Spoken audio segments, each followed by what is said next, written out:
الله الرحمن الرحيم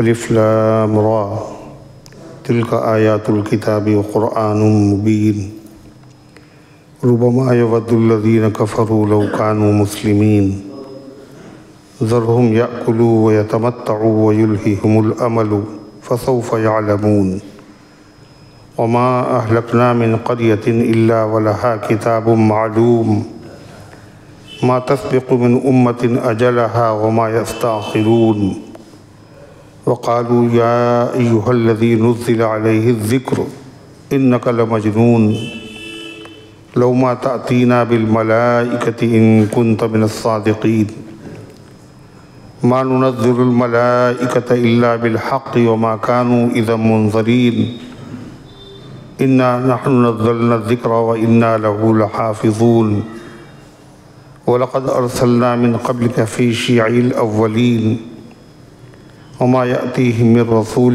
إِلَّا كَانُوا بِهِ يَسْتَهْزِئُونَ كَذَلِكَ نَسْلُكُهُ فِي قُلُوبِ الْمُجْرِمِينَ لَا يُؤْمِنُونَ بِهِ وَقَدْ خَلَتْ سُنَّةُ الْأَوَّلِينَ وَلَوْ فَتَحْنَا عَلَيْهِمْ بَابًا مِنَ السَّمَاءِ فَظَلُّوا فِيهِ يَعْرُجُونَ لقالوا إنما سكرت أبصارنا بل نحن قوم مسحورون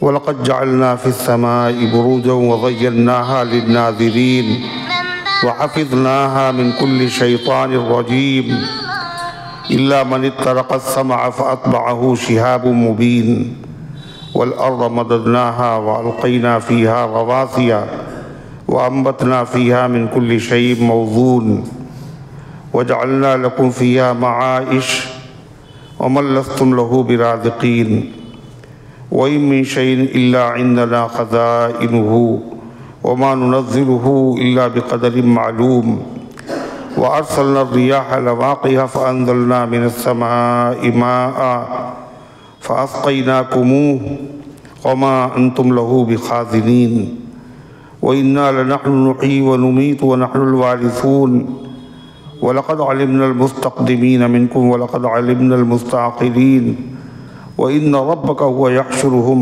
إِنَّهُ حَكِيمٌ عَلِيمٌ صدق اللہ العظیم۔ ادھر آ کے بیٹھیے سامنے۔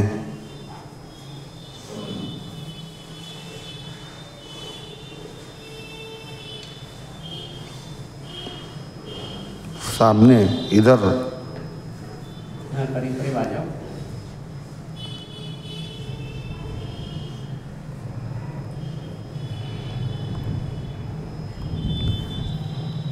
ادھر آ جاؤ، سامنے بیٹھیے، سامنے ادھر جگہ ہے۔ بتائیے، جیسے نماز میں نہیں صفیں ہوتی ہیں، اگلی صف بھر جائے پھر دوسری صف شروع کرو۔ صفیں کہاں سے شروع ہوتی ہیں؟ سائڈ سے، بیچ سے؟ بیچ میں جگہ خالی ہے، اب بھی خالی ہے۔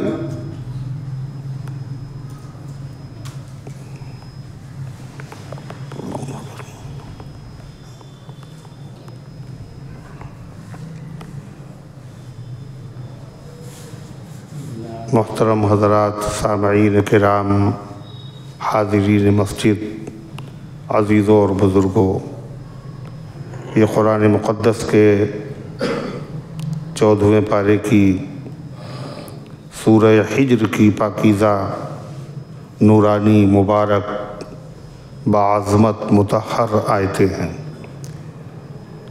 دعا کیجئے اللہ رب العزت والجلال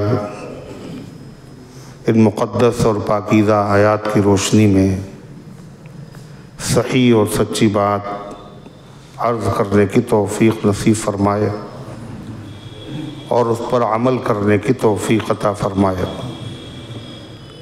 اس سورۃ مبارکہ کا نام حجر ہے، اور حجر ایک مقام کا نام ہے جہاں ایک قوم آباد تھی۔ وہ مدینہ طیبہ سے تبوک جانے کے راستے میں آج بھی وہ مقام پڑتا ہے۔ جہاں قوم صالح آباد تھی۔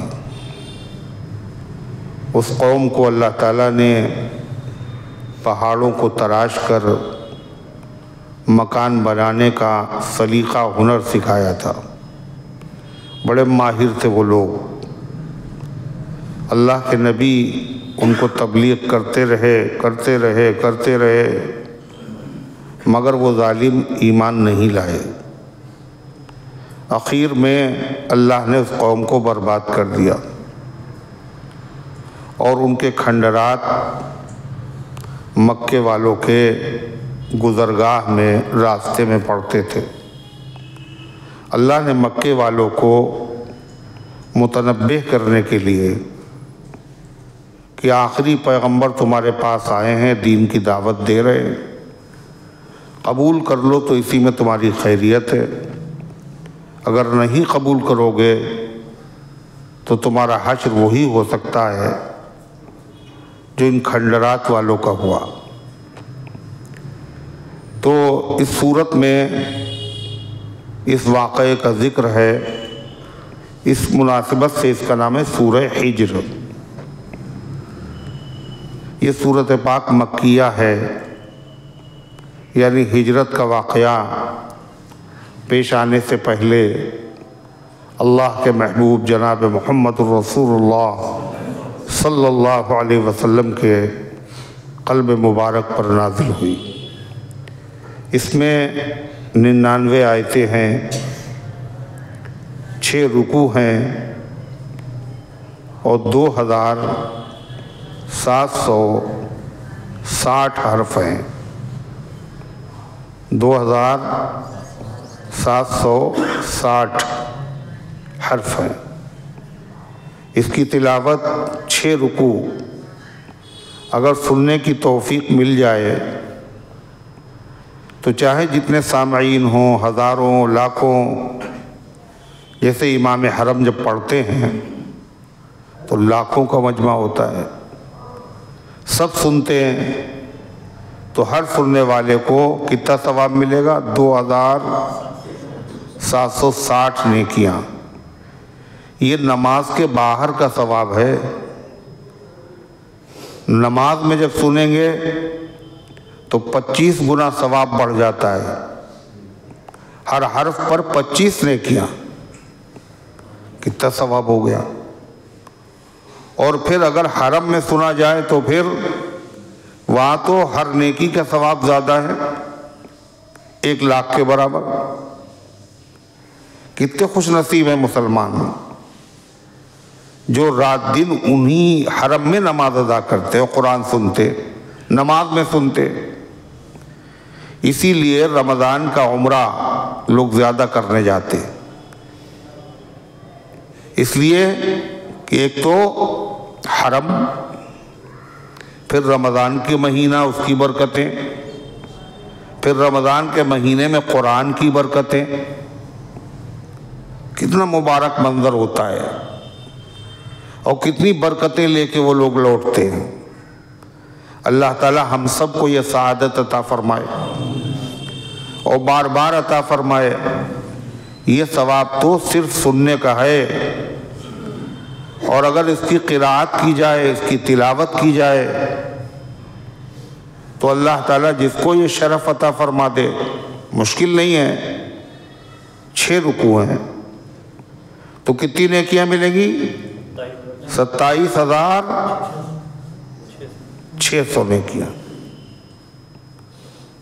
اور ایک نیکی بھی اللہ کے دربار میں اگر قبول ہو جائے تو مغفرت کے لیے کافی ہے۔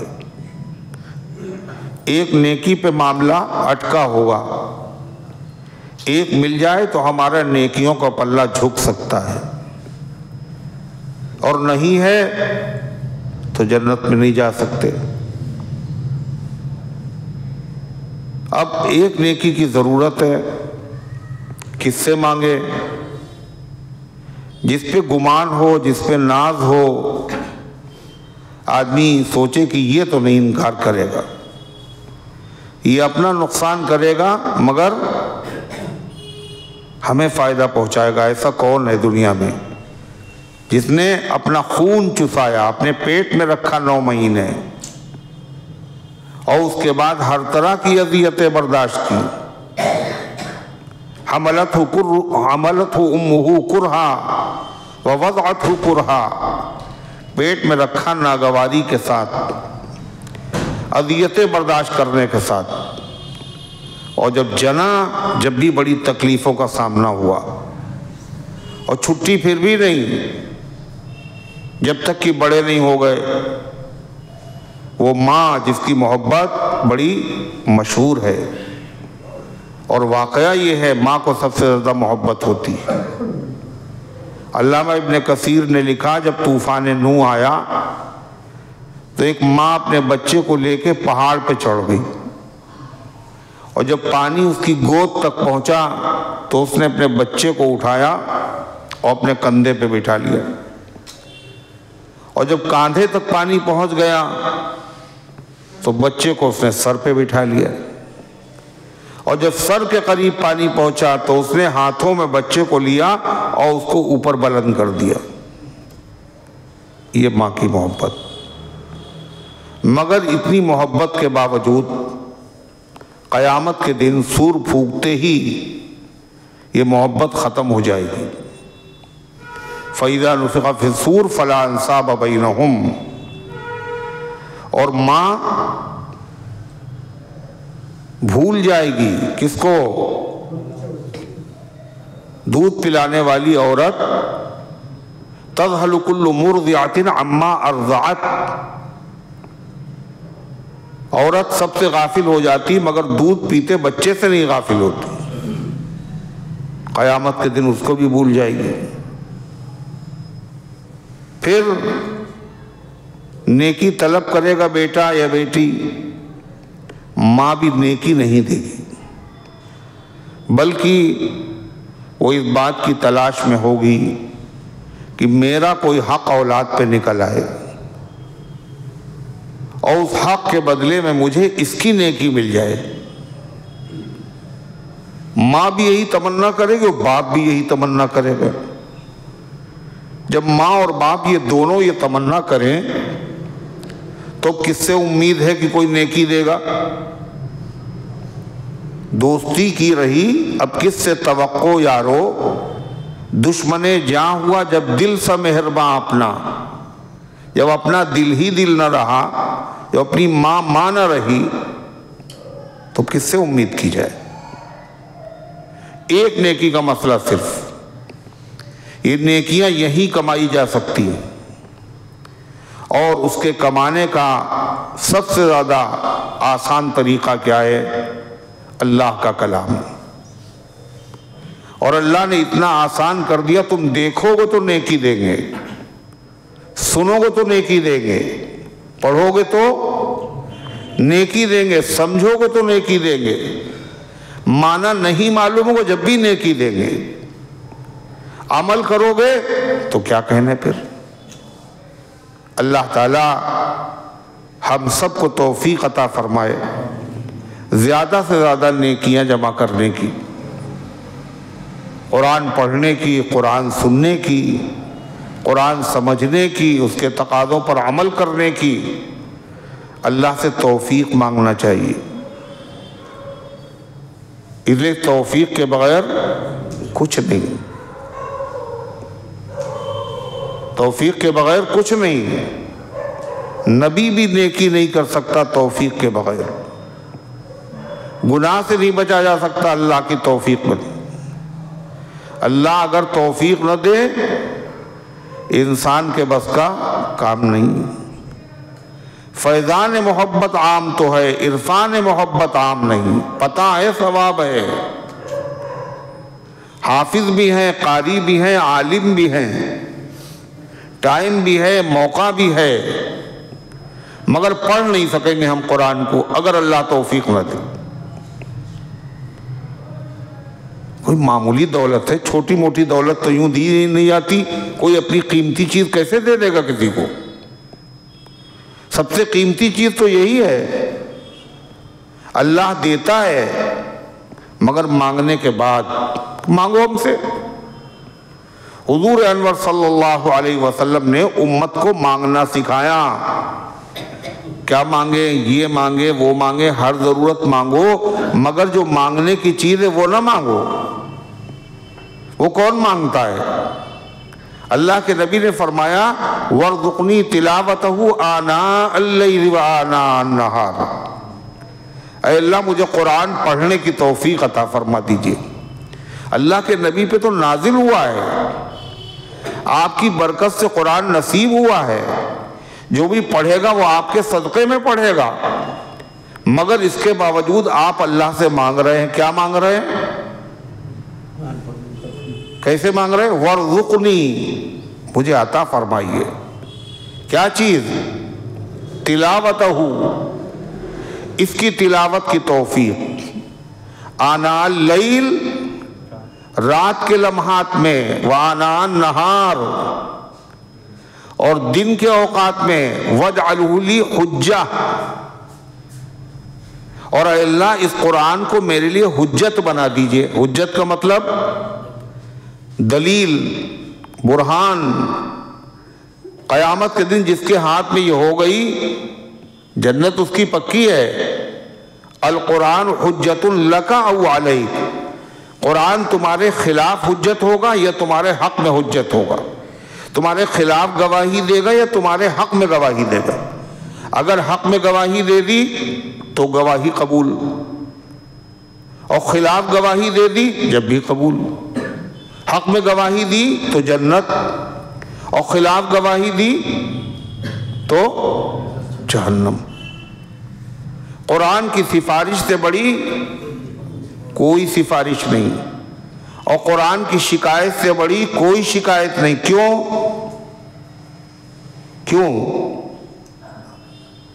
اس لیے کہ قرآن کلام الہی ہے، اللہ کی صفت ہے قرآن. قرآن کی سفارش کا مطلب اللہ خود سفارش کر رہا ہے، اور قرآن کی شکایت کا مطلب اللہ خود شکایت کر رہا ہے. سوچئے آپ، اس سے بڑی بھی کوئی سفارش ہو سکتی ہے؟ وَاجْعَلْهُ لِي حُجَّةً، اللہ کے نبی کہتے ہیں اور اللہ اس کو میرے لیے میرے حق میں حجت بنا دیجئے، میرے حق میں گواہ بنا دیجئے. یا رب العالمین. ہم لوگ یہ دعا کب پڑھتے ہیں؟ قرآن مکمل ہونے کے بعد. حالانکہ یہ دعا روز پڑھنا چاہیے. جب قرآن پڑھنے کی توفیق ملے، تھوڑا سا ملے، جب بھی پڑھو. اللہم آنس وحشتی فی قبری، اے اللہ قبر میں اس کو ہمارا ہمدرد و مونس و غمخوار بنا دیا. وارحمنی بالقرآن العظیم، اور اس قرآن عظیم کی برکت سے میرے اوپر رحم فرمائیے. یہ ہے دعا. تو اللہ تعالیٰ ہم سب کو توفیق عطا فرمائے. اللہ تعالیٰ نے فرمایا الف لام را، یہ حروف مقطعات میں سے ہے. اس کے معنی تو صرف اللہ کو پتا ہے، یا اللہ نے اس کے معنی اپنے محبوب کو بتا دیے، مگر بتانے کے ساتھ ساتھ یہ بھی کہہ دیا کسی کو بتانا نہیں. کیوں؟ امتحان لینا ہے بندوں کا. بتانا نہیں. ہر وہ چیز جو بندوں کے لیے مفید تھی، جس کا بتانا مفید تھا، وہ اللہ نے بتائی، اور جس کا بتانا مفید نہیں تھا وہ نہیں بتائی. مگر ایمان لانا ہے، اور پڑھنے پر ثواب بھی جاری ہوگا. یہی دلیل ہے کہ قرآن کے معنی اگر کوئی نہ سمجھے جب بھی ثواب ملے گا. اللہ کے نبی نے مثال میں اسی کو پیش کیا کہ دیکھو اس کے معنی تمام صحابہ میں سے کوئی نہیں جانتا، تابعین میں، تبع تابعین میں کسی کو پتہ ہی نہیں. اللہ کے نبی کہتے ہیں جب الف لام میم کوئی کہتا ہے تو 30 نیکیاں ملتی ہیں. معنی کسی کو نہیں معلوم، ثواب سب کو ملتا ہے. اس کا مطلب یہ ہوا کہ اگر معنی نہ بھی معلوم ہو جب بھی ثواب ملے. ہر کتاب کا فائدہ جب ہی ہوتا ہے جب اس کا مطلب ہمیں معلوم ہو، ورنہ کوئی فائدہ نہیں. قرآن ایک ایسی کتاب ہے جس کے مطلب نہ بھی معلوم ہو جب بھی فائدہ ہے. پڑھو تو فائدہ، دیکھو تو فائدہ، سنو تو فائدہ، فائدہ ہی فائدہ۔ پڑھی جب آپ کی ہم نے کتاب، اول سے آخر تک ملا ہے نقطے نقطے پر ثواب، اول سے آخر تک۔ عجیب چیز ہے قرآن، اور اللہ تعالیٰ خوش بھی اسی سے سب سے زیادہ ہوتا ہے، اور پھر بھی بندے غافل ہیں۔ اللہ راضی ہو جائے اسی فکر میں تو سارے بزرگ ہیں اور ساری دنیا ہے۔ تہجد اسی لیے، اشراق اسی لیے، اوابین اسی لیے، اور اللہ نے بتا دیا ہم سب سے زیادہ کاہے سے خوش ہوتے ہیں؟ قرآن سے۔ اور قرآن بھی جو نماز میں پڑھا جائے اس سے اور زیادہ خوش ہوتے ہیں، اسی لیے تہجد، لمبی لمبی نماز۔ تو اللہ تعالیٰ نے فرمایا تلک آیات الکتاب، یہ کتاب کی آیتیں ہیں۔ کس کی آیتیں؟ کتاب۔ اور کتاب دنیا میں بہت سی ہیں،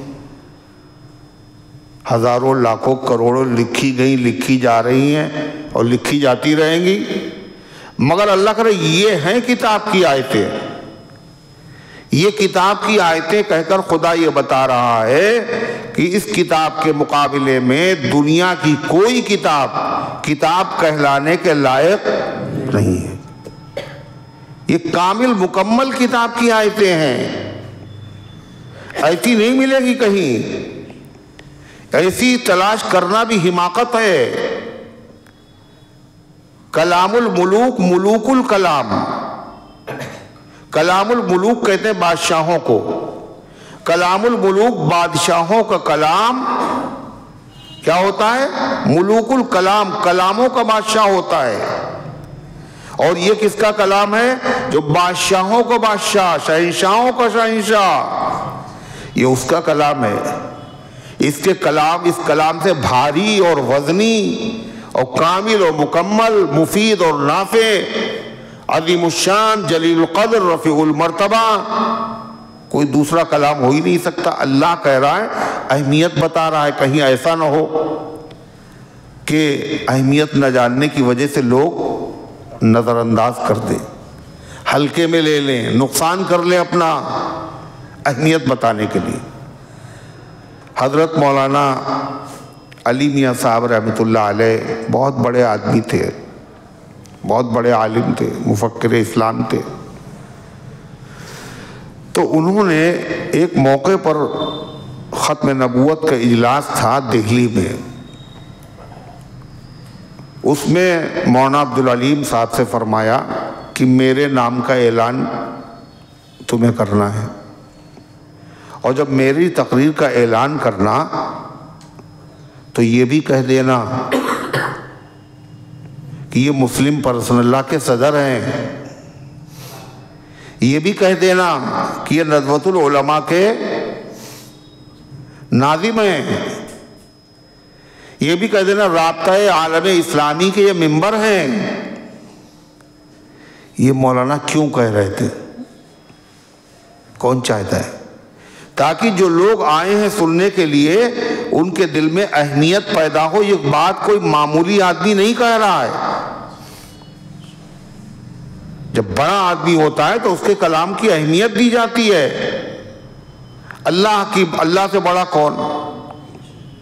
کوئی بڑا سمجھے جب بھی بڑا، نہ سمجھے جب بھی بڑا، نہیں سمجھے گا اپنا نقصان کرے گا، مگر اللہ پھر بھی بیان کر رہا اپنی بڑائی تاکہ بندوں کا نقصان نہ ہو۔ کتاب کو جب پڑھا جاتا ہے تو اس کے رائٹر کو دیکھ کے پڑھا جاتا ہے، لیکھک کون ہے اس کا؟ اچھا یہ انہوں نے لکھی ہے، جن کو قاعدے سے املا بھی لکھنا نہیں آتا، یہ ان کی ہے، ہمیں چھوڑیے، ہٹائیے۔ اچھا یہ فلاں کی کتاب ہے، عظمت پیدا ہوتی، متکلم سے کلام کی عظمت ہوتی، اور اللہ سے بڑا کوئی نہیں تو اس کے کلام سے بڑا کوئی نہیں، اس کی کتاب سے بڑی کوئی کتاب نہیں۔ تلک آیات الکتاب، یہ کتاب کی آیتیں ہیں، یعنی کامل مکمل کتاب کی آیتیں ہیں۔ وقرآن مبین، اور یہ واضح قرآن کی آیتیں ہیں. کس کی؟ واضح قرآن کی آیتیں. قرآن جس کو پڑھا جائے، قرآن جس کو پڑھا جائے. بہت ساری چیزیں پڑھی جاتی ہیں، کتابیں پڑھی جاتی ہیں، مگر جتنا قرآن کو پڑھا گیا، پڑھا جاتا ہے، پڑھا جائے گا، اتنا کسی کو نہ پڑھا گیا، نہ پڑھا جاتا ہے اور نہ پڑھا جاتا. جیسے قرآن کے مقابلے میں کوئی کتاب نہیں، ایسے قرآن کی طرح پڑھی جانے والی، چھپنے والی کوئی کتاب نہیں. یہ واضح قرآن کی آیتیں. واضح کا مطلب اس کا قرآن ہونا، واضح کا مطلب کھلا ہوا، سامنے، آسان، یعنی جس کا کلام الہی ہونا بالکل واضح ہے. اس میں کوئی وہ نہیں، دو رائے نہیں، اللہ کا کلام ہے. جس کے معنی اور مطالب اور احکام جو اللہ نے بیان کیے ہیں وہ کیسے ہیں؟ مشکل نہیں ہیں، بالکل کھلے ہوئے ہیں. اس کے الفاظ کو پڑھنا آسان ہے. وَلَقَدْ يَسَّرْنَا الْقُرْآنَ، ہم نے قرآن کو آسان کر دیا. اس کے معنی اور مطالب کو سمجھنا کیا ہے؟ مشکل ہے نا؟ کہہ رہے مشکل ہے. واضح، آسان، سمجھنا آسان. کون سمجھ پائے گا قرآن؟ جو پروفیسر ہو وہی سمجھے گا، جو ڈاکٹر ہو، جو مولانا ہو وہی سمجھیں گے.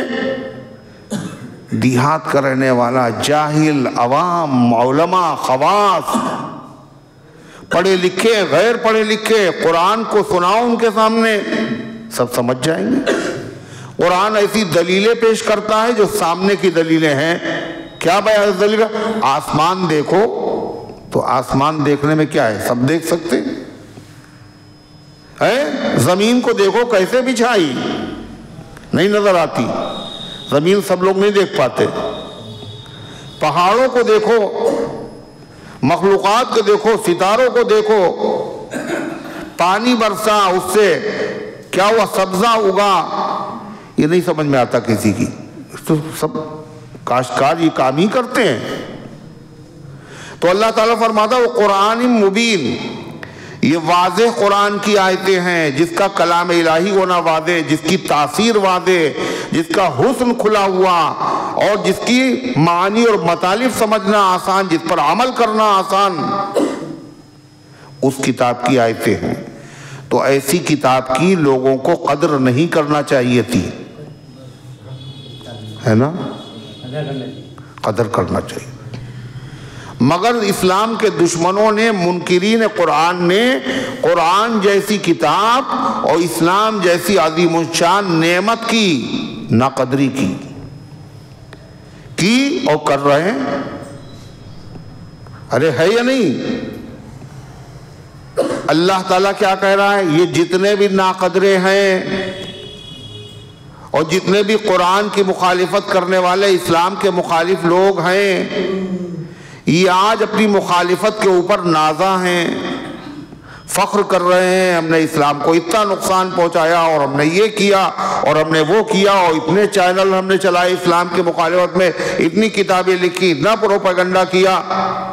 یہ آج جتنے ناز کر رہے ہیں، مخالفت کر رہے ہیں، بہت جلدی وہ وقت آنے والا ہے جب یہ سب کے سب قرآن کے نہ ماننے پر ماتم کریں گے،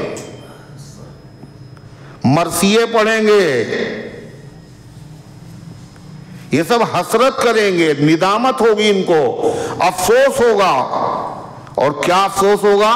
کاش کہ میں نے قرآن کو مانا ہوتا، کاش کہ میں ایمان والا ہوتا، کاش کہ میں مسلمان ہوتا. یہی سے قرآن کا 14واں پارہ شروع ہو رہا ہے، اسی جملے سے. کیا کہا خدا نے؟ ربما یود الذین کفروا لو کانوا مسلمین. بسا اوقات بار بار تمنا کریں گے وہ لوگ جنہوں نے کفر کیا ہے لو کانوا مسلمین، کاش کی وہ مسلمان ہوتے۔ وقت نکل گیا، تمنا کریں گے، کب کریں گے تمنا یہ نہیں بتایا۔ بہت مرتبہ ایسا ہوگا کہ لوگ تمنا کریں گے، کافر لوگ، کاش کی مسلمان ہوتے۔ کب کریں گے تمنا؟ قرآن میں یہ نہیں بتایا گیا۔ اس کا مطلب کیا ہے؟ جب جب اسلام اور مسلمانوں کی کامیابی دیکھیں گے اور کافر اپنی ناکامی اور نامرادی دیکھیں گے تو ان کو دھچکا لگے گا اور وہ کہیں گے کاش کی مسلمان ہم بھی ہوتے۔ ایک شخص تھا، اس کا نام تھا جبلہ ابن ایہم، یہ شہزادہ تھا باقاعدہ، غسان کا بادشاہ۔ اسلام قبول کرنے کے لیے جب یہ آیا تو مدینے میں لوگ دیکھنے کے لیے اکٹھا ہوئے، بادشاہ آ رہا ہے، پوشاک، اس کے لباس، اس کا تاج، فاروق اعظم کا زمانہ تھا، مسلمان ہو گیا وہ، اس کا اعزاز و اکرام کیا۔ اسلام کی تعلیم یہی ہے کہ جب کوئی تم میں سے کسی قوم کا معزز آدمی آئے تو اس کو جوتوں میں نہ بٹھاؤ، اس کی عزت کرو، اکرام کرو۔ فاروق اعظم نے اس کا اکرام کیا تو وہ حضرت عمر رضی اللہ عنہ کے ساتھ طواف کرنے گیا، عمرہ کرنے۔ عمرے کے دوران اس کی جو چادر تھی، لنگی تھی احرام کی، اس پہ کسی بدو کا پیر پڑ گیا اور تہبند اس کا کھلا۔ وہ تو شہزادہ تھا، اس نے اس بدو کے ایک کنٹاب مارا۔ وہ فاروق اعظم کے دربار میں پہنچ گیا کہ انہوں نے مجھے مارا ہے اور بلا وجہ مارا ہے، میں نے جان بوجھ کے یہ کام کیا ہی نہیں تھا۔ حضرت عمر نے پوچھا آپ نے ایسا کیا؟ انہوں نے کہا ہاں۔ کہا پھر تو آپ کو سے بدلہ لیا جائے گا، یہ بھی اتنی زور سے مارے گا تمہیں جتنی زور سے تم نے مارا تھا اس کے۔ تو اس نے کہا ہمارے وہاں تو یہ سب کچھ نہیں ہے۔ کہا یہ اسلام ہے، اسلام، یا چھوٹے بڑے، امیر غریب، حاکم محکوم، سب کے لیے خدا کا ایک ہی حکم ہے۔ تو اس کو میں رونت تھی، ہم تو قتل بھی کر دیتے ہیں اور ہم تو باقاعدہ کھال کھچوا دیتے ہیں اور کیا نہیں کرتے ہیں بادشاہ لوگ، مگر کچھ نہیں ہوتا، یہ تو عوام ہے۔ اس کو بہت حیرت ہوئی، ایک عام آدمی کی خاطر ہم سے بدلہ لیا جائے گا؟ کہا تو اس نے کہا غور کر لے، موقع دیجئے مجھے تھوڑا سا غور کر لے۔ اور رات ہی کے اندھیرے میں وہ اپنا سامان آمان لے کے فرار ہو گیا، بھاگ گیا۔ عیسائیوں نے بڑی خوشی منائی، عیسائی بادشاہ کے بعد جب پہنچا انہوں نے بڑی خوشی منائی، بڑا عہدہ دیا، بڑا اعزاز دیا، دولت کی فراوانی، تحائف کی کثرت، ہر طرح کا آرام، اس لیے کہ یہ مسلمان ہو گیا تھا، پھر سے لوٹ کے آیا ہے، لہذا اس پہ لاگت اور لگاؤ۔ تو آخر میں وہ کہتا تھا کسی سے کاش کہ میں نے بدلہ دلوا دیا ہوتا اس بدو کو اور میں مسلمان ہوتا، اس لیے کہ یہ دولت، یہ عہدہ، یہ منصب، یہ نعمتوں کے ڈھیر سب ہیں، مگر وہ سکون میرے دل میں نہیں ہے جو مسلمان ہونے کے بعد تھا۔ اسی دنیا میں احساس ہو رہا ہے۔ اللہ فرما رہا ہے ربما یود الذین کفروا لو کانوا مسلمین، بہت مرتبہ ایسا ہوگا کہ کفر کرنے والے تمنا کریں گے کاش کی مسلمان ہوتے۔ ہر مسلمانوں کی کامیابی پر اور اپنی ناکامی پر بدر میں یہی دیکھا انہوں نے، سوچ بھی نہیں سکتے تھے یہ ہوگا۔ پھر جو سب سے اہم موقع ہوگا، جس وقت ہر کافر تمنا کرے گا کاش مسلمان ہوں گے، یہ موقع وہ ہوگا جب ملک الموت اس کے پاس آئیں گے، اور جب عالم غیب کی حقیقتیں سامنے آ جاتی مرنے کے وقت، فرشتے نظر آنے لگتے ہیں، تو پھر کیا ہے، اس وقت آدمی جو ہے اس وقت کہے گا لو کانو مسلمین، کاش کہ ہم مسلمان ہوتے، اس لیے کہ آگے کے حالات بڑے خراب ہیں، اگر مسلمان ہوتے تو عذاب سے بچ جاتے، اب آگے کا منظر کتنا خراب ہوگا۔ اس وقت تمنا کرے، کون کرے گا؟ ہر کافر تمنا کرے۔ اور آخری تمنا، آخری مرتبہ تمنا کب کریں گے؟ جب فیصلہ ہو جائے گا، جہنم میں ڈال دیے جائیں گے۔ جہنم میں کافر ہی نہیں جائیں گے، جہنم میں مسلمان بھی جائیں گے، نہیں جائیں گے؟ میری امت میں 73 فرقے ہوں گے، 72 جہنم میں جائیں گے، ایک نجات یافتہ ہوگا اور باقی جہنمی ہیں۔ یہ جو 72 جہنم میں جائیں گے، یہ ہمیشہ نہیں رہیں گے جہنم میں، یہ جہنم سے نکالے جائیں گے، یہ بھی سمجھ لیجئے، نہیں سمجھ میں آ رہی بات؟ یہ 72 جو جہنم میں جائیں گے، 73 ہو جائیں گے اور ایک نجات یافتہ ہوگا، اور 72 جہنم میں جائیں گے۔ یہ 72 جو ہوں گے یہ سب ایمان والے ہوں گے۔ جہنم سے جو بھی نکلے گا وہ کون ہوگا؟ کون ہوگا؟ دیر سے نکلے مگر نکلے گا ایمان والا ہوگا، یہ سب ایمان والے ہوں گے۔ ایمان والے ہوں گے تو ان 72 میں قادیانی شامل، بولو کیا؟ ہم نے کیا کہا؟ کیوں؟ وجہ اپنے روشنی ڈالی ہے، آپ سن کیا رہے ہیں؟ کیوں نہیں جائیں گے بھائی بتائیے؟ کیوں نہیں جائیں گے؟ آپ بتائیے کیوں نہیں جائیں گے؟ قادیانی کیوں نہیں اس میں شامل ہے؟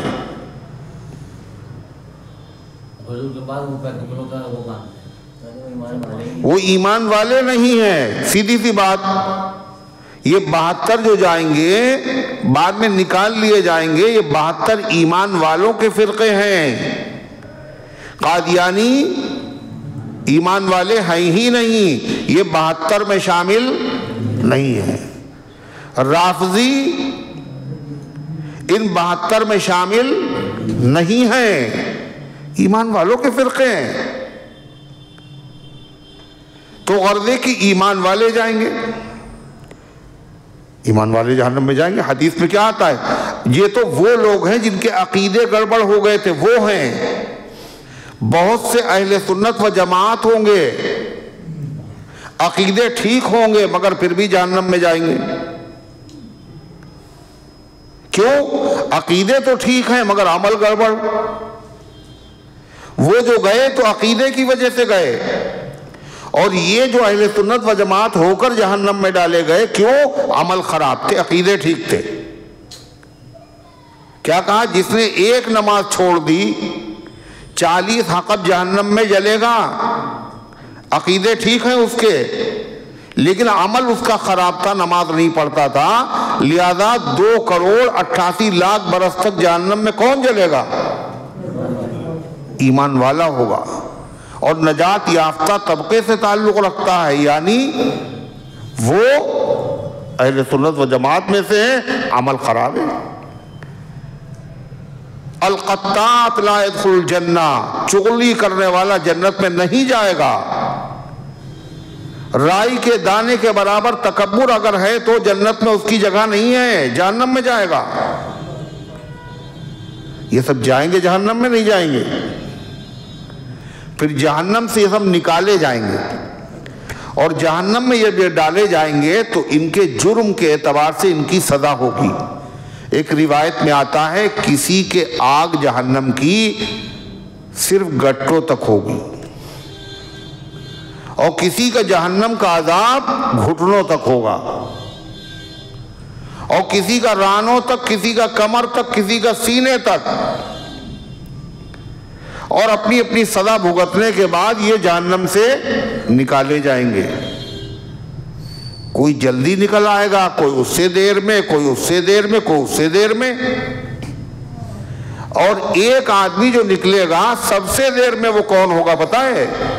جو جہنم میں اتنے دن رہیں گے جتنی بڑی دنیا ہے، جتنی دنیا کی عمر ہے۔ دنیا کب سے ہے سوچیے آپ، اتنی لمبی عمر تک رہیں گے مگر پھر نکالے جائیں گے وہ۔ الامان الحفیظ، اللہ ایک لمحہ بھی جہنم سے ہم سب کی حفاظت فرمائے، اللہ اس کی بھاپ سے بھی حفاظت فرمائے۔ بڑے کمزور ہیں ہم لوگ، ہم کہاں برداشت کر پائیں گے؟ تو جہنم سے نکالے جائیں گے۔ تو جب جہنم میں یہ لوگ پڑے ہوں گے، اور ہوں گے یہ مومن کلمہ پڑھنے والے، تو کافر لوگ ان کو چڑھائیں گے، کہتے ہاں بھائی، ارے ہم بتوں کی پوجا کرتے تھے، ہم ستاروں کی پوجا کرتے تھے، ہم ایمان نہیں لائے تھے، ہم قرآن کو نہیں مانتے تھے، ہم اگر جہنم میں پڑے ہیں، چلو ٹھیک ہے، تم تو کلمہ پڑھتے تھے، تم تو مسلمان تھے، تم تو اپنے آپ کو اللہ کا اور نبی کا ماننے والا کہتے تھے، کیا فائدہ ہوا تمہارے ایمان سے؟ جہاں ہم ہیں وہیں تم ہو۔ جب وہ یہ کہیں گے تو اللہ کو جلال آئے گا، اللہ کو بہت غصہ آئے گا، اس سے زیادہ غصے میں خدا کو دیکھا نہیں۔ اللہ تعالیٰ ان تمام ایمان والوں کو جو جہنم میں تھے، جن کے اندر رائی کے دانے کے سے کم ایمان تھا، ان کو بھی اللہ جہنم سے نکالے گا۔ جب وہ نکالے جائیں گے تو کافر لوگ اس وقت حسرت سے کہیں گے، یہ آخری مرتبہ ہوگا، کیا کہیں گے؟ لو کانو مسلمین، کاش کی ہم بھی مسلمان ہوتے، اتنے دن عذاب میں مبتلا ہونے کا نکالے تو جاتے جیسے ہی نکال لیے گئے، اسلام سے فائدہ تو ان کو ہوا، کاش کی ہم بھی مسلمان ہوتے۔ یہ لوگ جو سب سے آخر میں نکالے جائیں گے بالکل کالے ہو چکے ہوں گے، سیاہ، اور جنت میں کالے لوگ بالکل سیاہ حبشی تو کوئی نہیں، اور ان کو نکال کے جنت میں داخل کیا جائے گا، اور ان کا نام ہوگا جہنمیون۔ جہنمیون، جنتی تو ہیں مگر کون سے جنتی ہیں؟ جہنم والے۔ تو وہ کہیں گے اللہ، لوگ مجھے اچھی نظر سے نہیں دیکھ رہے ہیں، یہ علامت بھی ہماری ختم کر دیجئے۔ تو ان سے کہا جائے گا نہر حیات میں نہاؤ۔ نہر حیات میں وہ نہائیں گے، اور اس طرح وہ چمکنے لگیں گے جیسے سورج جب گرہن ہوتا ہے اور گرہن ختم ہو جاتا ہے تو پھر چمکنے لگتا ہے، چاند چمکنے لگتا ہے، جو سیاہی تھی وہ بھی ختم ہو جائے گی۔ اللہ اس کا ذکر کر رہا ہے، ربما یود الذین کفروا لو کانوا مسلمین، بہت مرتبہ ایسا ہوگا کہ کافر لوگ تمنا کریں گے کاش کہ وہ مسلمان ہوتے۔ اللہ فرماتا اے پیغمبر اتنا سمجھایا آپ نے، قرآن پڑھ کے سمجھایا، دعائیں کی ہیں، مختلف انداز سے سمجھایا، پھر بھی یہ سمجھنے کے لیے تیار نہیں ہیں اور ایمان نہیں لانے۔ آپ غم نہ کیجئے، ان کے پیچھے نہ پڑیے، ذرہم، چھوڑ دیجئے ان کو، یاکلوا، کھا لیں، ویتمتعوا، اور مزے اڑا لیں، ویلہہم الامل، اور یہ اپنی لمبی لمبی امیدیں اور منصوبے اور اسکیمیں، خیالی منصوبے تیار کر لیں دماغ میں، یہ کریں گے، پھر یہ کریں گے، پھر یہ کریں گے، پھر یہ کریں گے۔ اللہ فرماتا زیادہ دن کی بات نہیں ہے، فسوف یعلمون، بہت جلدی ایسا وقت آنے والا ہے ان سب کو حقیقت معلوم ہو جائے گی ہم نے کیا کیا۔ جو نبی آخر الزماں کہتے تھے کاش کہ ہم نے اسے مان لیا ہوتا، یہ تو سب وہی ہے۔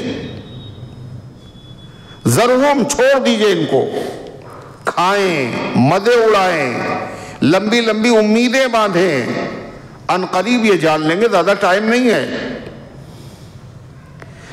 قرآن میں 2-3 باتیں کہیں، کھائیں، مزے اڑائیں، لمبی لمبی امیدیں باندھیں۔ یہ کس کے بارے میں خدا نے کہا؟ مسلمانوں کے بارے میں، کافروں کے بارے میں۔ اور آج یہ باتیں کس میں پائی جا رہی ہیں؟ جانوروں کی طرح کھا رہے پی رہے ہیں، کوئی مسئلہ ہی نہیں، مزے اڑا رہے ہیں، بس مزے، اور لمبی لمبی امیدیں بھی ہیں۔ یہ کافروں کا معاملہ۔ مسلمان ایسا نہیں ہوتا کہ مسلمان منصوبے نہیں بناتا ہے، منصوبے بناتا ہے، کھاتا بھی ہے پیتا بھی ہے، مگر مسلمان کافروں کی طرح نہیں کرتا۔ واقعی جو مسلمان ہوتا ہے، کیوں؟ کافروں کو تو نہ مرنے سے کہ ڈر، نہ حساب کی فکر، نہ حساب کتاب کی، مگر مسلمان اس کو تو یہ تو فکر ہوتی ہے مریں گے اور حساب کتاب ہوگا، جزا سزا ہوگی۔ اس لیے وہ کیا کرتا ہے؟ کھاتا تو ہے مگر یہ دیکھتا ہے کہ یہ حلال ہے نہیں ہے، اور کافر کیا ہے؟ حلال ہو یا حرام ہو، سود لو، بلڈنگیں بناؤ، کاروبار چمکاؤ۔ مگر واقعی جو مسلمان ہے وہ کیا کرتا ہے؟ منصوبے بناتا، کھاتا بھی ہے پیتا بھی ہے پہنتا بھی ہے، یہ تو بشری ضروریات ہیں، مگر وہ کافروں کی طرح بالکل غافل نہیں ہوتا۔ جائز ہے یا ناجائز ہے، حلال ہے یا حرام ہے، کچھ تو خوف ہوتا ہے اس کے دل میں۔ ایک حدیث میں آتا ہے بد نصیبی کی 4 نشانیاں۔ پہلی نشانی، اس کی آنکھیں سوکھ جاتی ہیں، یعنی اس کو رونا نہیں آتا، دل اس کا سخت ہو جاتا ہے۔ چوتھی، منصوبے لمبے لمبے بناتا ہے۔ تیسری اور چوتھی، حرص، لالچ بڑھ جاتی، ختم ہی نہیں ہوتی کسی طرح۔ اللہ تعالی ہم سب کی حفاظت فرمائے۔ اللہ تعالیٰ فرماتا ہے وَمَا أَهْلَكْنَا مِنْ قَرْيَةٍ إِلَّا وَلَهَا كِتَابٌ مَعْلُومٌ۔ یہ مکے کے لوگ جرائم کر رہے ہیں، اللہ کے محبوب کو ستا رہے ہیں، اور کیسے ستا رہے ہیں؟ اللہ کی پناہ، پتھر برسا رہے ہیں، مجنون کہہ رہے ہیں، دیوانہ کہہ رہے ہیں، گلے میں پھندا لگا رہے ہیں، کانٹے بچھا رہے ہیں، نماز کی حالت میں اوجھڑی جس میں غلادت بری ہوتی ہے،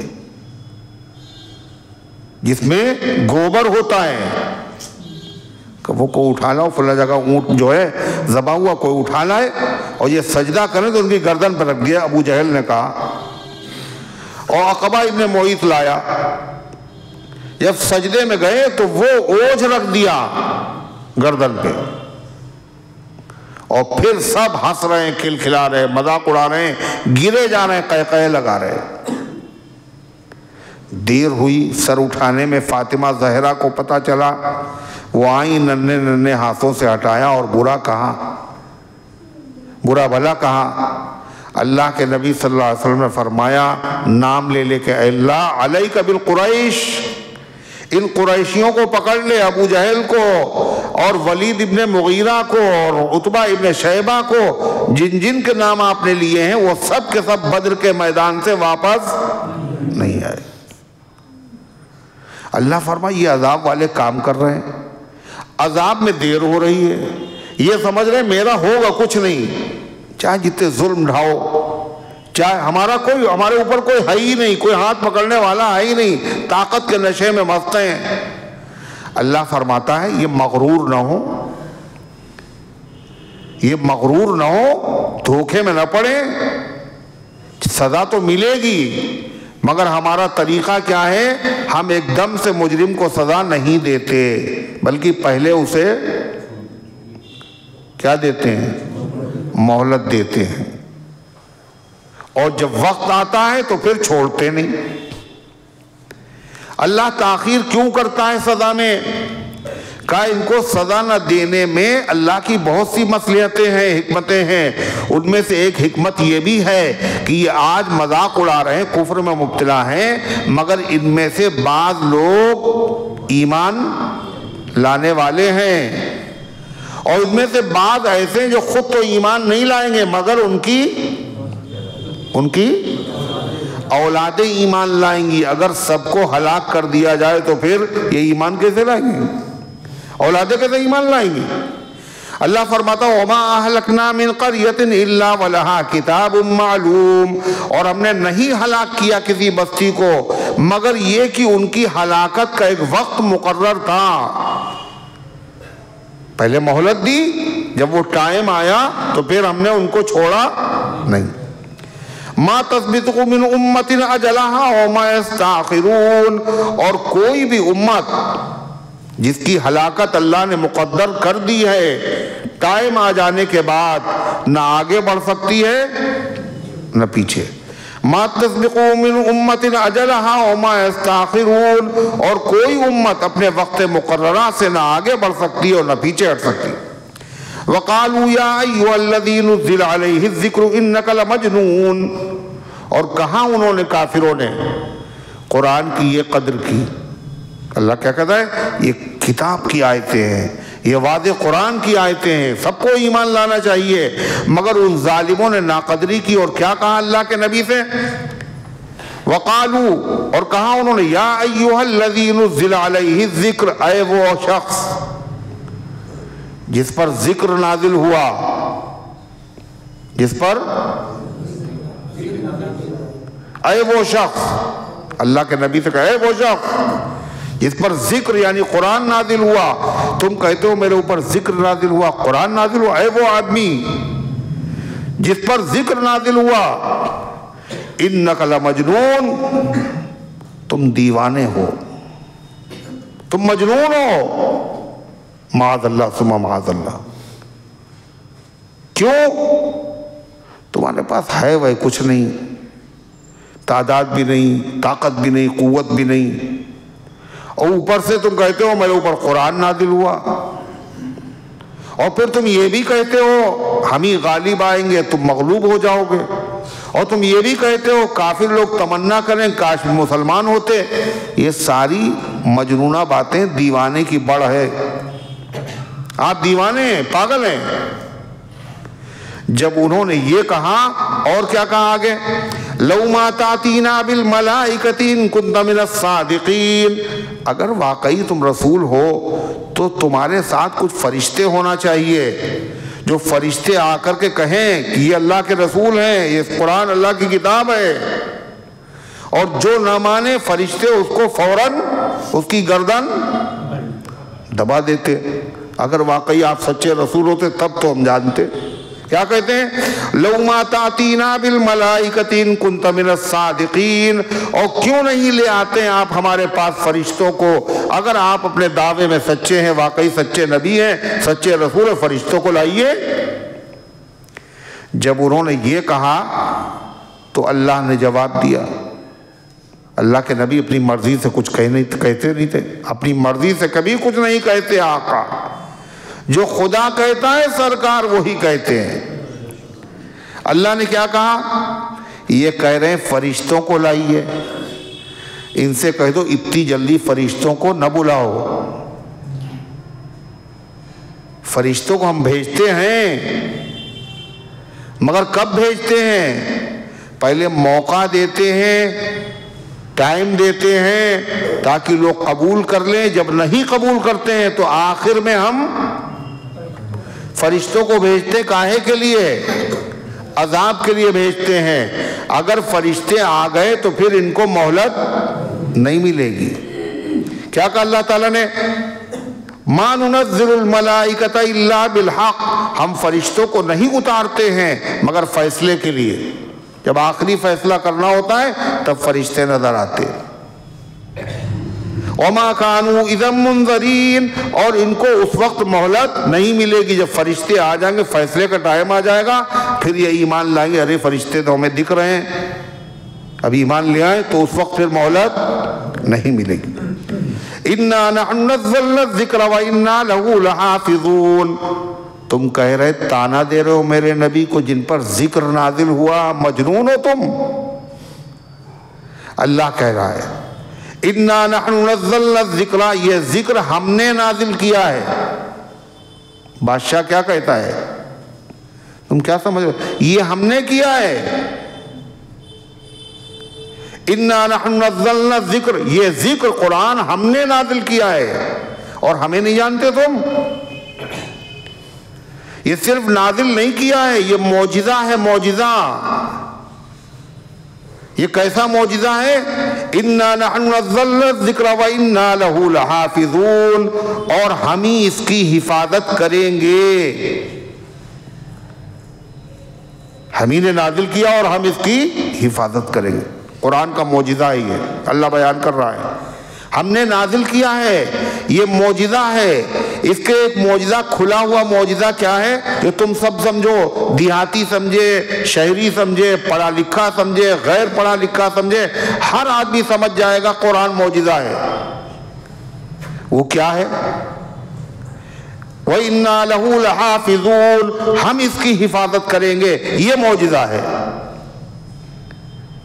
اس میں تبدیلی، ترمیم، بدلاؤ، اس کو مٹانے کے لیے حکومتیں اور مٹانے والے بادشاہ اور بڑی بڑی طاقتیں اور قوتیں سب کچھ اپنا زور لگا لیں گی، مگر اس کے اندر ذرہ برابر کمی اور بیشی نہیں کر پائیں گے۔ یہ قرآن کا معجزہ ہے، یہ سب کی سمجھ میں آئے، پڑھا لکھا بھی سمجھ میں آ جائے گا اور غیر پڑھا لکھا بھی۔ جتنی مضبوط بلڈنگیں تھیں بادشاہوں نے بنوائیں، بادشاہوں نے بنوائیں، وہ مضبوط بلڈنگیں آج نہ بادشاہ باقی ہیں نہ ان کی بلڈنگیں باقی۔ بھول بھلیا میں لونا لگا، ارے نہیں لگا، پھر سے اس کے اوپر روغن ہو رہا ہے۔ لال قلعے میں دراڑیں پڑی۔ دنیا میں، اس دنیا میں کوئی چیز ہمیشہ سلامت نہیں رہتی، رہتی ہے؟ بولو۔ جو دنیا میں جو چیز آئی ہے اس میں تبدیلی ہوتی ہے، بدلاؤ ہوتا ہے۔ اب بچہ جب دنیا میں آتا ہے چھوٹا سا ہوتا ہے، اس کے بعد پھر اس میں تو کوئی تبدیلی ہوتی نہیں، ہوتی ہے نا؟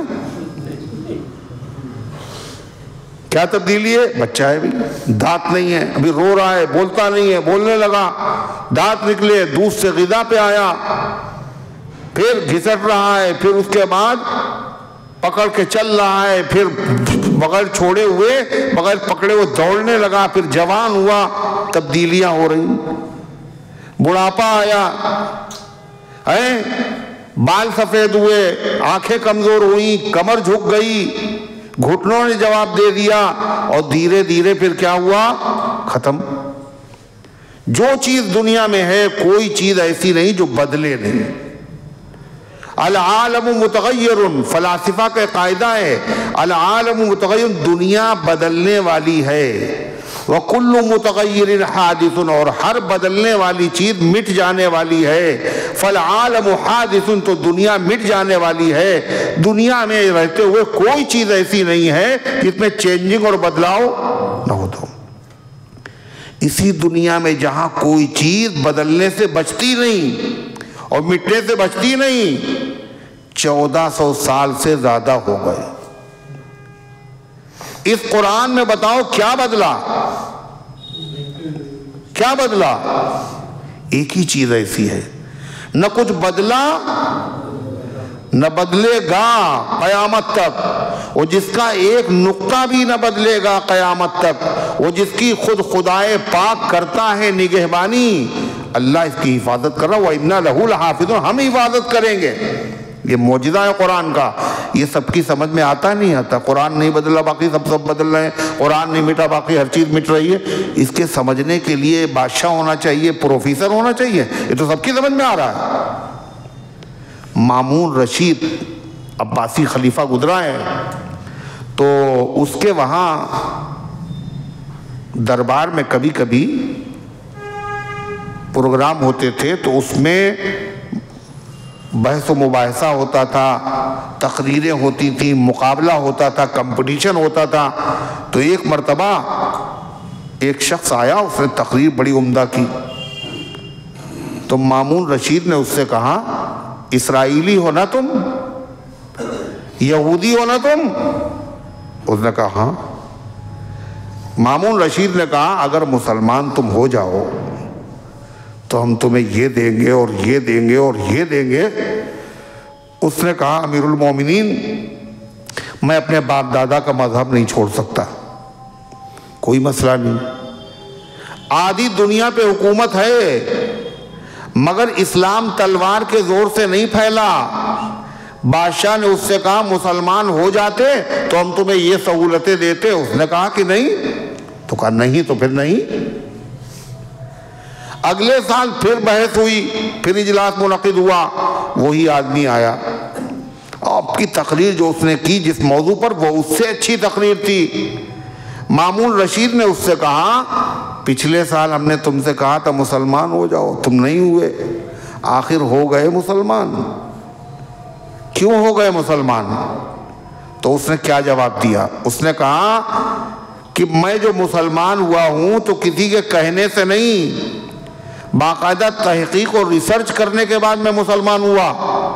اس نے کہا, میرا کام ہے, میں خوش نصیب ہوں, خطاط ہوں, میرا کام لکھنا ہے, میں لکھتا بہت عمدہ ہوں.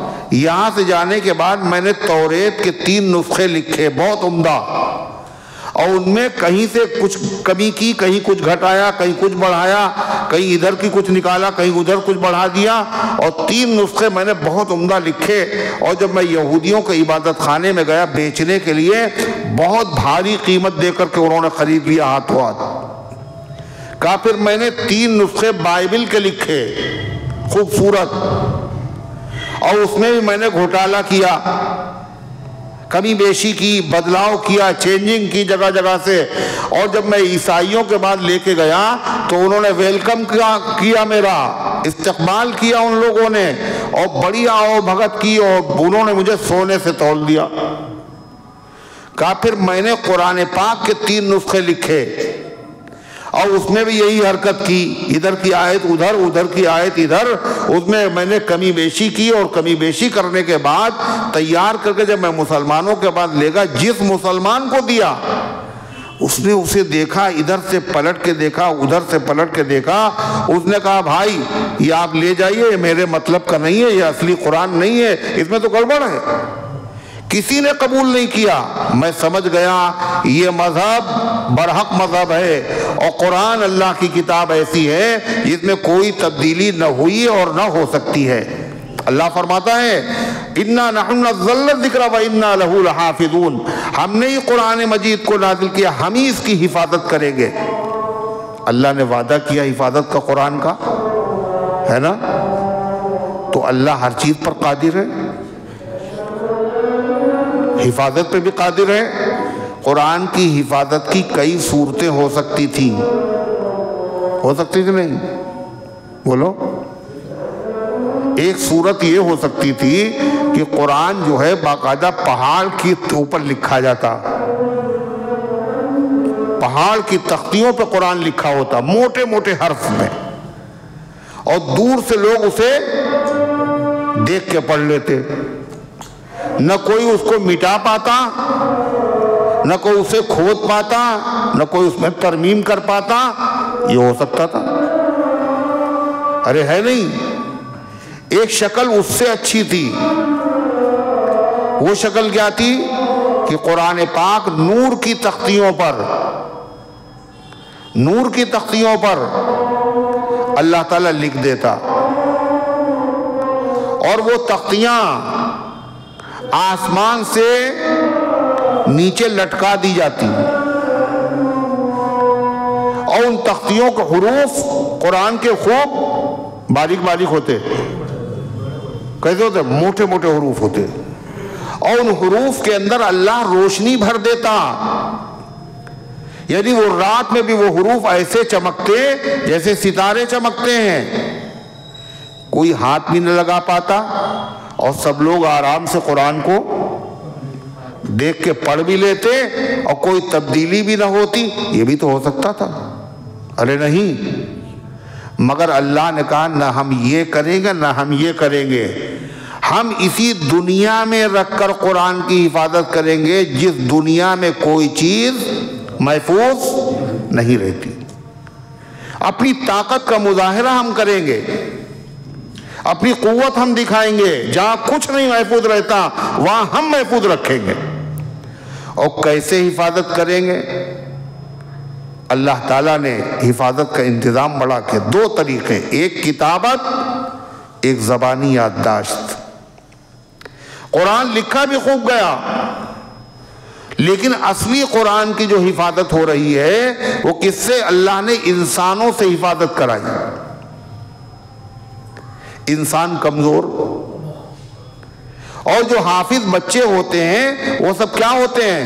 بڑی عمر میں حفظ کرتے ہیں. وہ سب چھوٹی عمر میں بتائیے حفظ کرتے ہیں. سلیقہ بھی ان کو نہیں بات کرنے کا ہوتا ہے.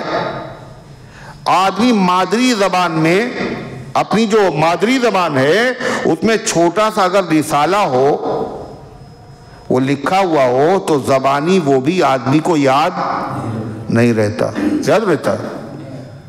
اردو میں لکھا ہے، نہیں یاد ہے زبانی. کوشش کیجئے پھر بھول جائیں گے آپ. یہ 30 پاروں والا قرآن، 6666 آیتیں، اور آیتیں بھی متشابہ. کیسی؟ ایک دوسرے سے ملتی ہوئی. یقیمون الصلاۃ مقیمین الصلاۃ، ایک جیسے مضمون، ملتے جلتے کلمات. اس کے باوجود یہ چھوٹے چھوٹے بچوں کے سینے میں محفوظ. اور ایک دو نہیں، 10-50 ہوں گے حافظ، کروڑوں کی تعداد میں. حضور صلی اللہ علیہ وسلم کے زمانے سے حافظوں کی جو تعداد بڑھتی رہی اور آج بھی بڑھ رہی ہے اور قیامت تک بڑھتی رہے گی. کیوں بڑھ رہے ہیں حافظ؟ اس لیے کہ ہر حافظ کو حکومت کی طرف سے گولڈ میڈل ملتا ہے نا، سونے کا سکہ ملتا ہے، نوکری پکی. حافظ کی بڑی عزت ہوتی ہے، عزت ہوتی. عزت بھی نہیں ہو رہی. نوکری کا بھی مسئلہ نہیں، نوکری تو چھوڑو، رمضان میں ان کو قرآن سنانا ہے. یاد بھی کیا، قرآن سنانے کے لیے مسجد تلاش کر رہے ہیں، مسجد نہیں مل رہی. ملتی ہے مسجد؟ مارے مارے گھوم رہے ہیں. پھر کیا بات ہے آخر لوگ حفظ کیوں کر رہے ہیں بھائی؟ روزی روٹی سے بھی یہ جڑا ہوا نہیں ہے، کام بھی بڑا مشکل ہے، وظیفے بھی نہیں مل رہے ہیں. جب اسلامی حکومت تھی تو حفاظ کو وظیفے دیے جاتے تھے، وظیفے بھی نہیں مل رہے ہیں، نوکری بھی نہیں مل رہی ہے، عزت بھی نہیں ہو رہی ہے. مگر اتنی بڑی تعداد میں حافظ تیار کیوں ہو رہے ہیں بتاؤ؟ کیا بات ہے؟ لوگ دیکھ رہے ہیں دوسری تعلیم میں ترقی ہے، مگر وہ مسلمان اپنے بچوں کو حافظ کیوں بنا رہے ہیں؟ کیوں بن رہے ہیں بچے حافظ؟ کبھی کمی آئی؟ آج تک نماز پڑھنے میں کوتاہی، روزہ رکھنے میں کوتاہی، زکوٰۃ دینے میں کوتاہی، حج کرنے میں کوتاہی، مگر حفظ قرآن میں مسلمانوں نے کوتاہی آج تک نہیں کی. کیوں؟ کیوں بھائی کیوں؟ کیا سبب ہے؟ یہ مسلمان نہیں حفظ کر رہے ہیں، یہ اللہ حفظ کروا رہا ہے. کیسے کروا رہا ہے؟ کیسے کروا رہا ہے؟ حفظ قرآن، قرآن کا حافظ ہونا یہ فرض ہے، اور فرض کفایہ ہے۔ فرض کفایہ کا مطلب جانتے؟ ہر آدمی پہ فرض نہیں ہے، مگر پورے علاقے میں محلے میں ایک حافظ ہونا فرض ہے۔ اگر کوئی نہیں ہوگا سب گنہگار ہو گئے۔ فرض کفایہ ہے، خالی فرض کفایہ نہیں، مسلمانوں کا اتنے حافظ دنیا میں موجود ہونا، کتنے سینکڑوں کی تعداد میں، یہ بھی فرض ہے۔ اگر یہ کم ہو جائیں گے جب بھی گنہگار ہوں گے سب۔ یہ ایسا مسئلہ ہے جو حافظ بھی نہیں جانتا، حافظ کے باپ بھی نہیں جانتے ہیں، مسلمان بھی نہیں جانتے، عوام بھی نہیں جانتے، خواص بھی نہیں جانتے، پڑھے لکھے بھی نہیں جانتے۔ یہ مسئلہ ہے، جانتے مسئلہ؟ یہ مسئلے کی وجہ سے حفظ نہیں ہو رہا ہے، اس مسئلے کی وجہ سے حفظ نہیں ہو رہا ہے، مسئلہ تو پتہ ہی نہیں، پھر کیوں حفظ ہو رہا ہے؟ یہ پتہ ہے آپ کو؟ اللہ کروا رہا ہے۔ کیسے کروا رہا ہے؟ اللہ تعالیٰ نے اپنے ایمان والے بندوں کے دلوں میں قرآن کا عشق پیدا کر دیا، محبت پیدا کر دی۔ کیا کر دیا؟ اور تھوڑا پیچھے جا کے بیٹھ جاؤ، جگہ نہیں دکھ رہی ہے بالکل ایک دم سے۔ کیا طریقہ ہے؟ بار بار ٹوکنا پڑتا ہے۔ ہلنا جانتے نہیں، ذرا سا سرکنا نہیں جانتے۔ پھر کیا چیز ہے وہ؟ اللہ نے عشق و محبت پیدا کر دی۔ کیسا؟ اس کو مثال سے سمجھیے۔ ماں اپنے بچے کو دودھ پلاتی ہے، ماں کا بچے کو دودھ پلانا ماں پر فرض ہے، فرض ہے۔ تو ماں بچے کو دودھ کیوں پلا رہی ہے؟ اس لیے وہ جانتی میرے اوپر فرض ہے دودھ پلانا۔ جانتی ہے مسئلہ ہے؟ مسئلہ ہی نہیں پتا۔ اچھا چلو، مسلمان مائیں جو پلا رہی ہیں، غیر مسلم مائیں پلا رہی ہیں مسئلے کی وجہ سے۔ غیر مسلم ہی نہیں بلکہ جو جانور ہیں مائیں اپنے بچوں کو دودھ پلا رہی ہیں۔ یہ مسئلہ جانتے ہیں کیا؟ ان کے اوپر بھی فرض ہے، مسئلہ نہیں جانتے۔ کیوں یہ سب پلا رہے ہیں اپنے بچوں کو دودھ؟ اللہ نے ماں کے دل میں بچوں کی محبت ڈال دی، بے چین ہو گئی ماں دودھ پلانے پر۔ مسئلہ نہیں معلوم ہے، تنخواہ نہیں مل رہی ہے، مگر ماں کے دل میں قرار نہیں ہے، چین نہیں ہے جب تک کہ وہ دودھ نہ پلا دے اپنے بچے کو۔ جس طرح ماں کو اللہ نے مجبور کر دیا محبت کی وجہ سے بچے کو دودھ پلانے پر، ایسے ہی اللہ نے مسلمانوں کے دل میں محبت پیدا کر دی ہے، کاہے کی؟ قرآن مجید کو حفظ کرنے کی۔ لہذا دنیا میں قدر ہو یا نہ ہو، یہ سلسلہ باقی رہے گا۔ اللہ نے وعدہ کیا ہم حفاظت کریں گے۔ اللہ نے حفاظت کا جس کو ذریعہ بنایا وہ کون ہے؟ کون ہے وہ؟ مسلمان، مسلمانوں کے بچے۔ پھر مسلمانوں میں بھی سب نہیں، کون ہے؟ مسلمانوں کے بچے ہیں حافظ قرآن، مسلمانوں کے بچے۔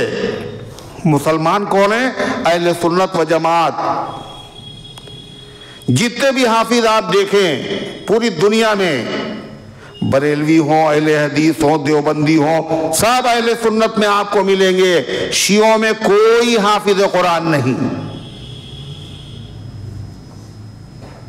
اللہ کا شکر ادا کیجئے، اللہ نے اپنی حفاظت، اپنے قرآن کی حفاظت کا ذریعہ کس کو بنایا؟ مسلمانوں کو بنایا، اہل سنت و جماعت کو بنایا۔ ہمارے ہی گھروں میں اسوہ حسنہ کی دولت ہے، اور ہم ہی وہ ہیں کہ جن میں حافظ قرآن ہوتے ہیں۔ یہ اللہ تعالیٰ کا شکر ہے۔ تیرا ایمان نہ توحید نہ قرآن پہ ہے، تجھ میں درویش نہ حافظ نہ قلندر نکلے، ایک بھی حافظ نہیں۔ کوئی حفظ قرآن کا مدرسہ بھی نہیں ہے، یہاں سے لے کے ایران تک اتنے تانے دیے گئے، کوئی بنتا مدرسہ؟ کیوں؟ سمجھ لیے آپ؟ یہ اعزاز ہے جو اللہ تعالیٰ نے اہل سنت و جماعت کو عطا فرمایا ہے، اور یہ دولت معمولی نہیں ہے، اتنی بڑی دولت ہے۔ اللہ نے قرآن میں کہا قل بفضل اللہ وبرحمتہ، اے پیغمبر آپ کہہ دیجئے یہ اللہ کا فضل ہے، اللہ کی رحمت ہے۔ کیا چیز؟ قرآن کا حافظ ہو جانا، قرآن کا عالم ہو جانا، قرآن پر عمل کرنا اللہ کا فضل اور رحمت ہے۔ صرف یہی نہیں، اللہ نے کیا کہا آگے؟ فَبِذَلِكَ فَلْيَفْرَحُوا، اور یہ ایسی نعمت اور دولت ہے جس پر خوشی منانا چاہیے، جس پر مسلمانوں کو بولو خوشی منانا چاہیے۔ یعنی کوئی دنیا کی دولت اس لائق نہیں ہے جس پہ خوشی منائی جائے۔ اگر خوشی منانے کے قابل کوئی دولت ہے تو کون سی ہے وہ؟ قرآن کی دولت، حفظ قرآن کی دولت، علم قرآن کی دولت۔ یہ کون کہہ رہا ہے؟ بڑے پیر صاحب۔ ارے جس نے نعمتیں دی ہیں، رب العزت والجلال، اس کو خود اپنی نعمت پر ناز ہے، ناز۔ اس نے کہا یہ سب سے بڑی نعمت ہے، اس نعمت کے ملنے پر خوشی منانا چاہیے۔ حضرت فاروق اعظم حضور صلی اللہ علیہ وسلم کی درسگاہ کے شاگرد ہیں، ممتاز شاگرد۔ قرآن کا حفظ کیا انہوں نے۔ اللہ کے نبی کے زمانے میں جو حافظ ہوتے تھے وہ خالی الفاظ کے حافظ نہیں ہوتے تھے، حضور معنی بھی سکھاتے تھے۔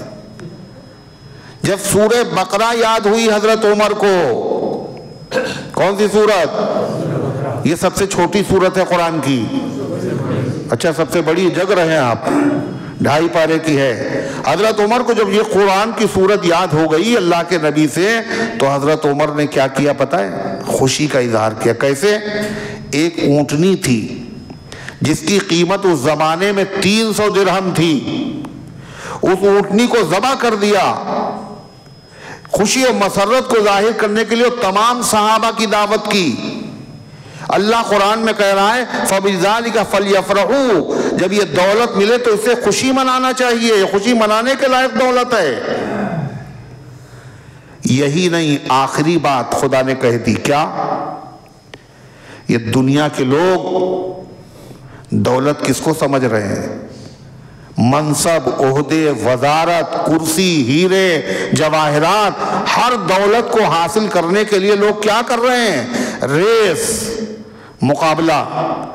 اللہ کیا کہہ رہا؟ قل، اے پیغمبر آپ کہہ دیجئے میرے بندوں سے کہیے دھوکے میں مبتلا نہ ہو۔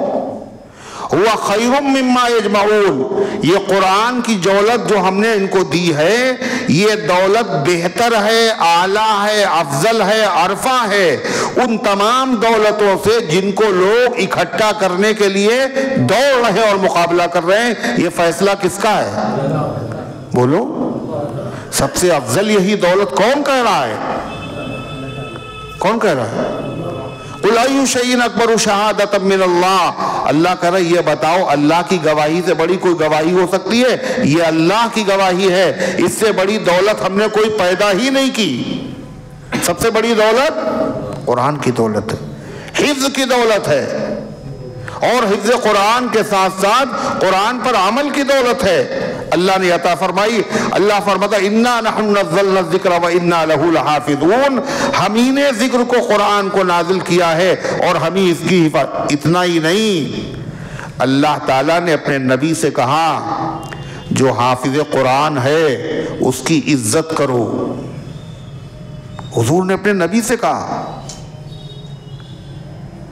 غزوہ تبوک میں جھنڈا ایک صحابی کے پاس تھا، غور سے سننا، ان کا نام تھا عمارہ۔ آپ نے وہ جھنڈا ان سے لے لیا، ایک دوسرے صحابی کو دیا، ان کا نام ہے زید ابن ثابت۔ تو انہوں نے کہا حضور مجھ سے کیا غلطی ہو گئی، کیا قصور ہو گیا؟ آپ نے جھنڈا لے لیا، آپ ناراض ہو گئے ہم سے، آپ نے ان کو دے دیا۔ اللہ کے نبی نے کیا کہا پتہ ہے؟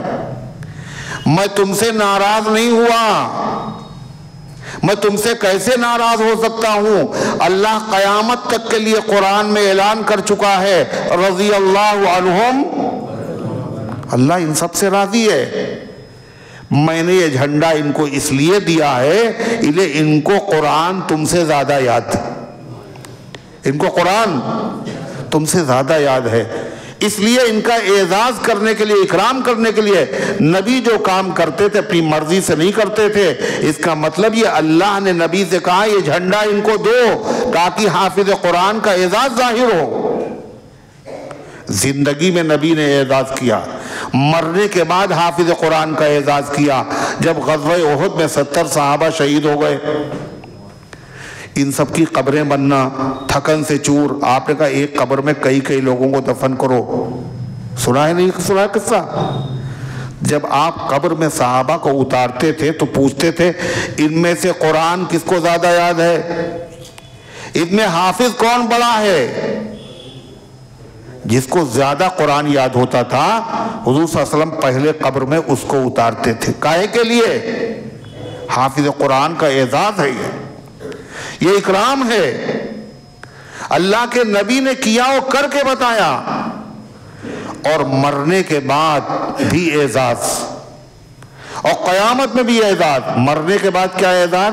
بادشاہ فقیر سب مرتے ہیں، کون نہیں مرے گا؟ مگر جب حافظ قرآن کی لاش قبر میں رکھی جاتی ہے، خدا قبر سے کہتا ہے یا ارض لا تاکلی، اے زمین ہوش میں رہنا، یہ جو آیا ہے میرا بندہ اس کے جسم کو نہ کھانا، اس کے جسم کو نہ کھانا۔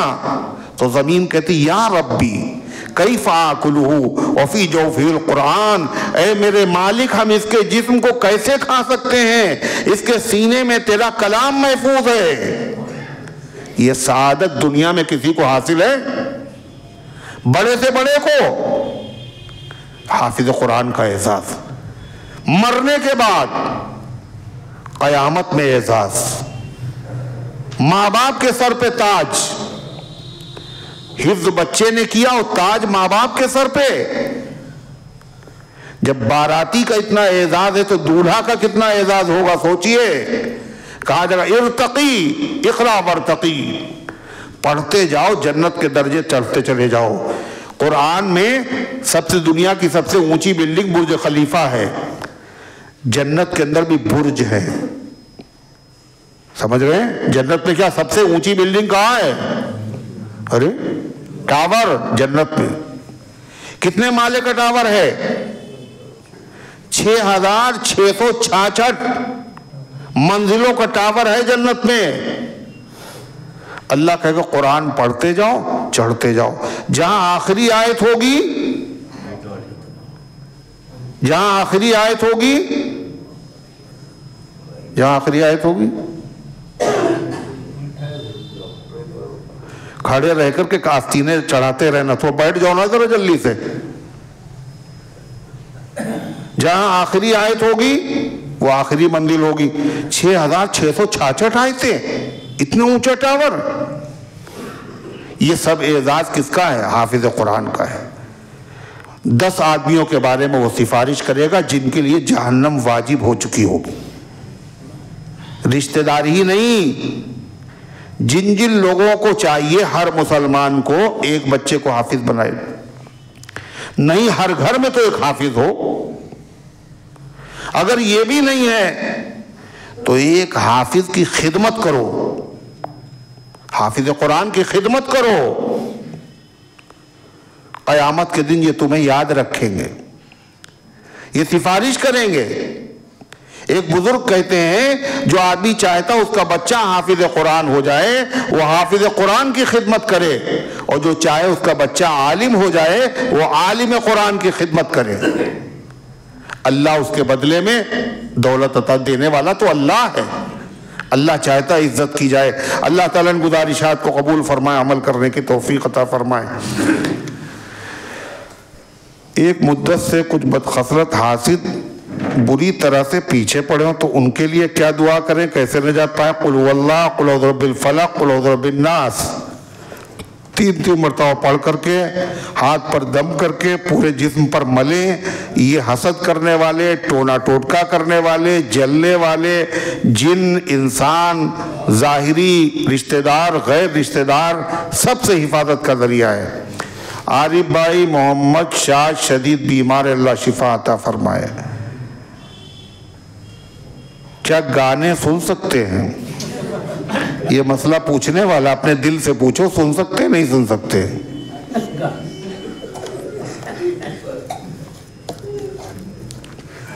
اللهم صل على سيدنا وعلى آل سيدنا كما تحب وترضى عدد ما تحب وترضى. اللهم انت السلام ومنك السلام تبارک یا ذا الجلال والاکرام. اے اللہ ہم سب کی حاضری کو اپنی رحمت سے قبول فرما، ایمان کامل عطا فرما، اعمال صالحہ کی توفیق عطا فرما. اس درس قرآن کو اپنی رحمت سے قبول فرما، اس کے فیض کو گھر گھر کے اندر پہنچا دے. اس کی برکت سے عقائد، اعمال، اخلاق، معاشرے کی اصلاح فرما دے. اے اللہ قرآن کریم یہ تیری بہت بڑی نعمت ہے. اے اللہ اس نعمت کو نعمت سمجھنے کی توفیق عطا فرما، اس کی قدر کی توفیق عطا فرما، اس نعمت کا شکر ادا کرنے کی توفیق عطا فرما. اے اللہ سارے عالم میں ہدایت کی ہواؤں کو چلا دے. اپنے دین کی خدمت کے لیے ہم سب کو قبول فرما لے. بیماروں کو شفا عطا فرما، حاجت مندوں کی حاجتوں کو پورا فرما. جو دعاؤں کے طالب ہیں، امید رکھتے ہیں یا ان کا ہم پر حق ہے، اے اللہ ان سب کے نیک مقاصد میں کامیابی نصیب فرما. جو دنیا سے جا چکے ان سب کی مغفرت فرما. اے اللہ جن کے بچے حفظ قرآن کر رہے ہیں، اے اللہ حفظ میں آسانی پیدا فرما. اے اللہ جو دینی تعلیم حاصل کر رہے ہیں، ان کو تعلیم میں یا دنیا کی تعلیم حاصل کر رہے ہیں، اے اللہ ان سب کو کامیابی عطا فرما. اے اللہ ہم سب کو اسلام پر زندہ رکھ، ایمان پر موت دے، ایمان والوں کے ساتھ حشر فرما. آمین یا رب العالمین. وصلی اللہ.